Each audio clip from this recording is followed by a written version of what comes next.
Mes chers collègues, nous accueillons à présent Madame Amélie Oudéa-Castéra, ministre des Sports et des Jeux Olympiques et Paralympiques. Madame la ministre, je vous souhaite la bienvenue et vous remercie de votre disponibilité pour répondre à nos questions.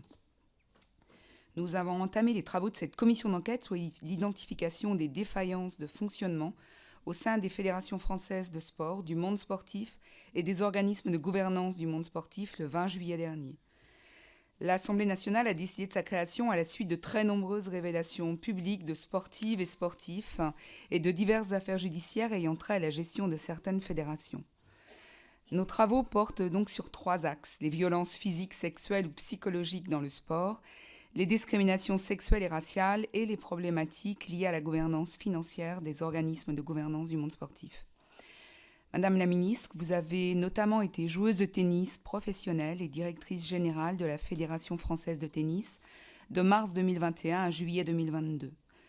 Vous avez également fondé et présidé l'association Rénovons le sport français. Vous êtes depuis juillet 2022 ministre des Sports et des Jeux Olympiques et Paralympiques. Madame la ministre, vous connaissez de l'intérieur le fonctionnement d'une fédération et les relations qui existent entre une fédération et le ministère.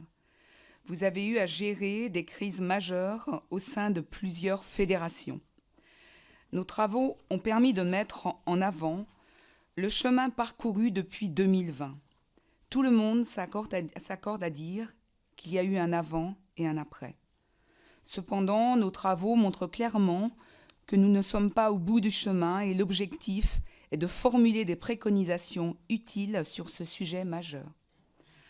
À cet égard, nous nous interrogeons sur la capacité du ministère des Sports dans l'organisation qui est la sienne à exercer des contrôles qui s'imposent sur les acteurs du monde sportif. Votre prédécesseuse, Madame Roxana Maracineanu, a rappelé que la ministre doit veiller au contrôle strict de la loi et des décrets, mais a pointé certaines difficultés. Disposez-vous des moyens de faire appliquer les textes qui existent déjà dans les domaines qui intéressent notre commission? Nous nous interrogeons sur les capacités d'action concrètes du ministère face à une fédération qui dysfonctionnerait. Madame Maracineanu a souligné la volonté du ministère d'être exigeant dans la délégation de services publics donnés à une fédération et de se donner les moyens de contrôler l'exécution des contrats de délégation. Cet objectif est-il atteint? Disposez-vous des leviers nécessaires pour garantir que l'action du CNOSF ou encore de l'Agence nationale du sport puisse venir compléter et non concurrencer celle du ministère? Nous avons constaté des dysfonctionnements importants que l'État ne peut ignorer.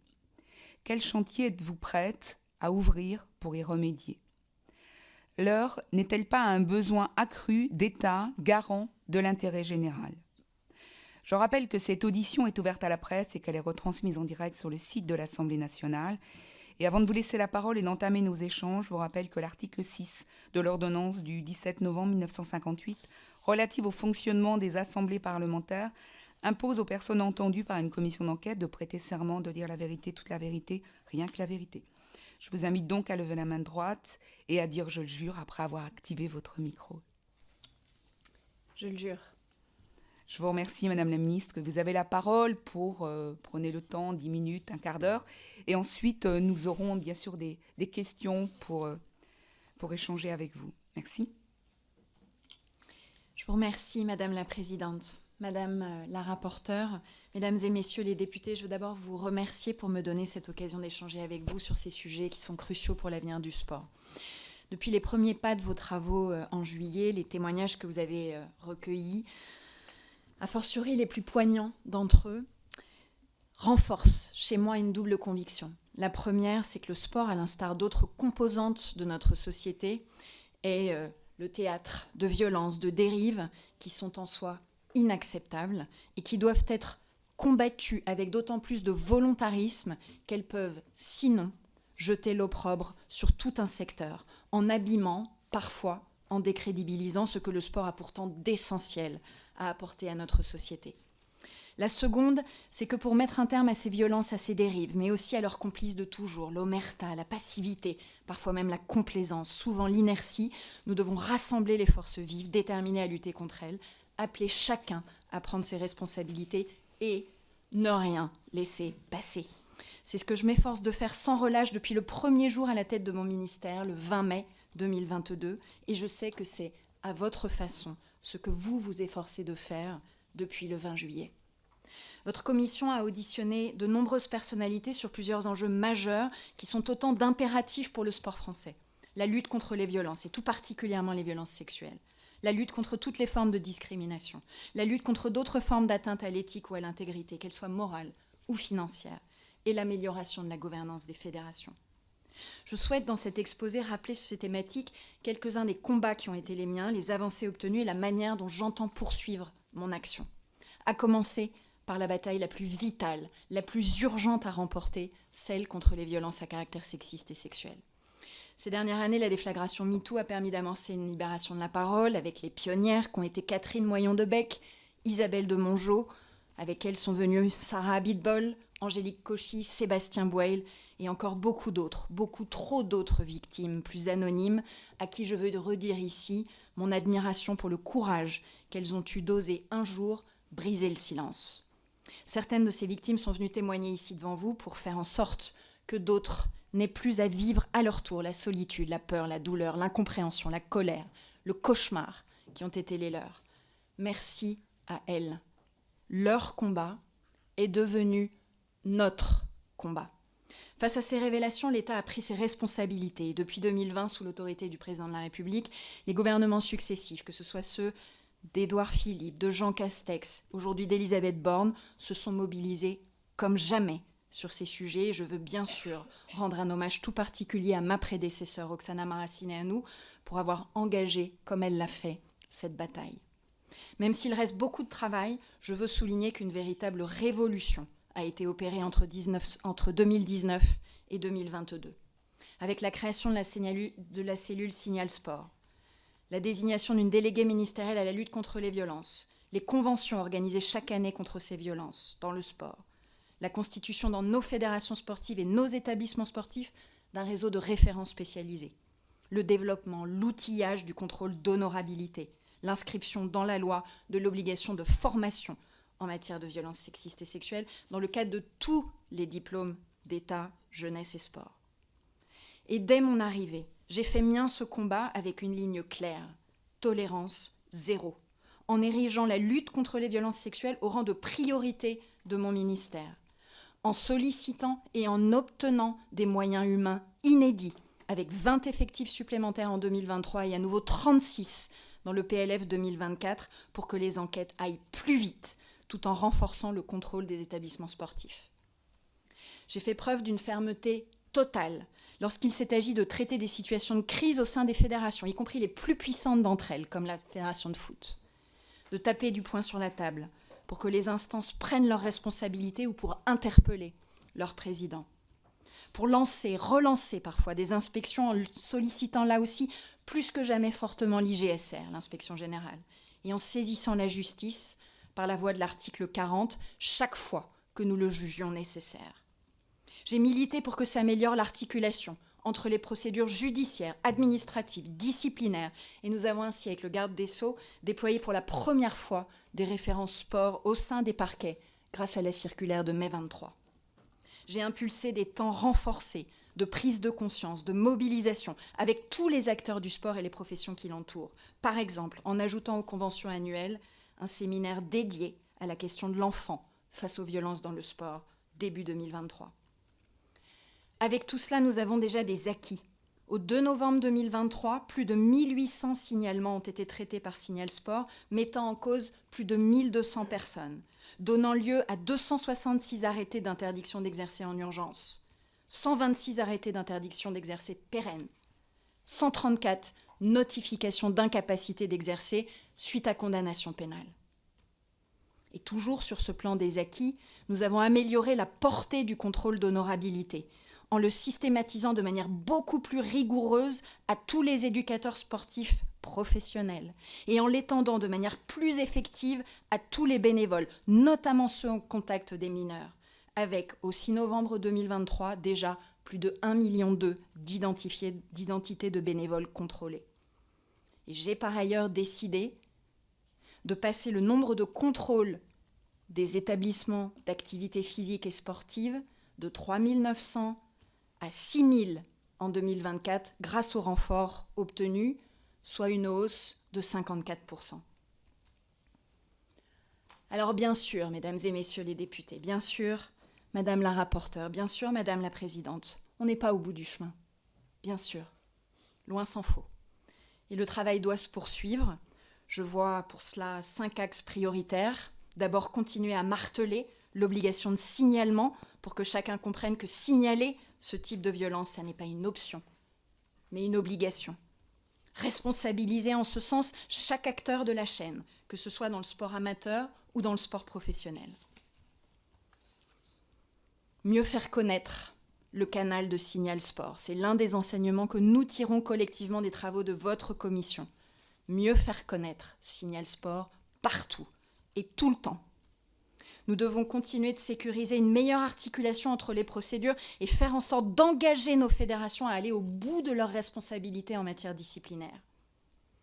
Il nous faut parachever le système de contrôle d'honorabilité et mettre fin ainsi aux derniers angles morts, aux contournements qui peuvent encore ça et là exister. On doit enfin mieux accompagner les victimes, tant dans leur démarche judiciaire que pour leur reconstruction, en lien avec les associations de victimes et l'environnement familial, qui a un rôle, une place à respecter et à accompagner. Alors, au-delà des violences à caractère sexiste et sexuel, j'ai souhaité aussi mener une action déterminée, résolue, contre toutes les formes de dérive dans le sport. D'abord en matière de lutte contre les maltraitances, en faisant en sorte qu'elles soient éradiquées de notre culture de la haute performance, comme je l'ai exigé avec force, par exemple, dans la gymnastique. Ensuite, en matière de lutte contre les violences dans les stades, avec de nombreuses actions engagées depuis 1 an en lien avec le ministère de l'Intérieur, la Ligue de foot professionnelle, et notamment grâce à une relance de l'instance nationale du supporterisme, en renforçant le rôle des référents supporters et celui des policiers référents supporters visiteurs, en systématisant les interdictions judiciaires de stade pour les infractions les plus graves en lien avec les manifestations sportives, violences physiques, provocation à la haine ou à la violence, en créant 2 nouveaux délits s'agissant de l'entrée par force ou par fraude dans les enceintes et de l'intrusion sans motif légitime sur l'aire de compétition. J'ai souhaité en outre renforcer la lutte contre toutes les formes de discrimination en veillant à ce que les faits soient systématiquement relevés, les auteurs identifiés et les sanctions les plus sévèrement prononcées, en formant 100% des éducateurs sportifs à la lutte contre le racisme, l'antisémitisme et les discriminations liées à l'origine. S'agissant de la lutte contre les violences dont sont victimes les personnes LGBT dans le sport, j'ai présenté le 17 mai 2023 un plan d'action extrêmement volontariste, avec un appel à la mise en place d'instances dédiées au cœur des fédérations pour lutter contre ces discriminations, sur le modèle de la cadette dans le rugby, avec la remontée systématique sur la feuille de match de tous les actes discriminatoires qui se produiraient en tribune ou sur le terrain, en écrivant dans un courrier le 12 octobre dernier aux présidents de clubs, à tous les dirigeants de ces clubs, pour leur demander d'agir plus fortement pour prévenir l'homophobie dans les stades, en lien avec les associations de supporters. J'ai demandé que les protocoles prévus lors des rencontres soient activés chaque fois que nécessaire, y compris en suspendant un match, voire en l'arrêtant en cas de chant homophobe. Et dans le même temps, j'ai veillé à ouvrir la pratique sportive au plus grand nombre dans une logique d'inclusion. Par exemple, en remettant le 9 septembre dernier un agrément ministériel à la Fédération sportive LGBT+. Alors je ne laisserai pas dire un instant par quiconque que mon action en la matière serait partielle ou superficielle. J'ai fait sur ce registre beaucoup plus qu'aucun dirigeant sportif n'avait fait avant moi. Sur le sujet du harcèlement, dans le cadre du plan interministériel que nous avons porté le 27 septembre dernier autour de la Première ministre. J'ai souhaité, là encore, que le sport prenne toute sa place, avec 5 familles d'acteurs que j'ai impliqués dans le champ sportif, les éducateurs sportifs, les fédérations, l'inspection générale, les centres d'entraînement et de formation, les plateformes numériques. Pour promouvoir l'intégrité totale du sport, j'ai œuvré sur 2 autres dimensions qui sont au cœur des missions de service public du sport. La prévention et la lutte contre le dopage, en dotant la FLD de moyens inédits, en parachevant notre édifice juridique de protection, et également dans le domaine de la lutte contre la manipulation des compétitions sportives. Enfin, même si vos travaux ne portent pas spécifiquement sur ce point, j'ai souhaité une action ferme et déterminée contre toutes les dérives séparatistes en rehaussant les moyens affectés à ces enjeux partout dans le champ sportif. Alors, sur le plan de la gouvernance maintenant, c'est cette dernière partie que je veux évoquer avec vous, la gouvernance des fédérations. Juste avant mon arrivée au ministère, une réforme importante de cette gouvernance avait été opérée par la loi du 2 mars 2022, comportant plusieurs améliorations en matière de limitation des mandats, de transparence et de déontologie, de vitalité démocratique avec le vote direct des clubs. J'ai accompagné chacune des fédérations dans la mise en œuvre effective de ces mesures. Dans le même temps, j'ai opéré une clarification des rôles et des responsabilités de l'ensemble des acteurs, en recentrant mon ministère sur ses missions régaliennes et d'évaluation et en rendant beaucoup plus claires les frontières de compétences entre la direction des sports et l'Agence nationale du sport, y compris par des protocoles détaillés. Lors des crises que j'ai eu à traverser, je suis intervenue à chaque fois pour m'assurer du respect par chaque acteur de ses obligations et responsabilités et pour appeler au bon fonctionnement éthique et démocratique des instances. Collectivement, nous en avons tiré un retour d'expérience sur ce qui peut, dans la vie fédérale, conduire à des défaillances, ce qui peut aussi les prévenir et ce qui peut les faire cesser. Et oui, bien entendu, ces crises de nature et de causes diverses m'ont conduite à approfondir la réflexion sur le renforcement de nos institutions sportives. J'ai ainsi pris l'initiative d'installer, dès le 29 mars dernier, un comité national pour le renforcement de l'éthique et de la vie démocratique, confié à Marie-Georges Buffet et à Stéphane Diagana, en leur demandant leurs recommandations sur 3 thématiques: une gouvernance du sport plus éthique, une meilleure vitalité démocratique, une protection renforcée des pratiquantes et des pratiquants, notamment contre toutes les formes de violence et de discrimination. Les préconisations de ce comité me seront transmises prochainement. Elles viendront nourrir, avec les conclusions de vos propres travaux, les modifications souhaitables du cadre juridique du sport français en lien avec les acteurs du sport. Je ne vais pas préempter leurs conclusions, mais je peux partager quelques-uns des principes directeurs qui, à mon sens, doivent guider l'effort d'amélioration de cette gouvernance des fédérations. Le renforcement des comités d'éthique, s'assurer qu'il y a des contre-pouvoirs effectifs au cœur des instances, inscrire la protection des licenciés et la préservation de l'éthique, de l'intégrité au frontispice des missions des fédérations et au cœur du dialogue de gestion que nous avons avec elles. Améliorer aussi les voies de résolution des conflits avec les bonnes cordes de rappel démocratiques et juridiques en cas de blocage des institutions ou de défaillance majeure de leurs dirigeants. Enfin, mieux accompagner les petites fédérations avec un rôle renforcé aussi du CNOSF.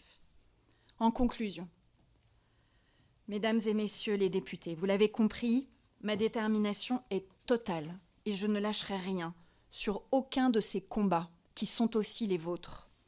Qu'il s'agisse de lutte contre les violences, de discrimination ou de remédier aux défaillances observées dans la gouvernance ou le pilotage de nos fédérations. Je continuerai à regarder en face tout ce qui, dans notre modèle, mérite d'être réparé, corrigé, amélioré, y compris au cœur de mon ministère, pour que le sport puisse tenir ses promesses, pour le libérer des maux qui le rongent encore trop souvent, et parce que la lutte pour l'éthique et l'intégrité sont depuis des années au fondement même de mon engagement dans le sport. Dans cette démarche, je souhaite que nous ayons également, collectivement, le discernement, la justesse de souligner aussi ce qui va bien, ce qui va déjà beaucoup mieux, et même ce qui est fort dans la gouvernance du sport français.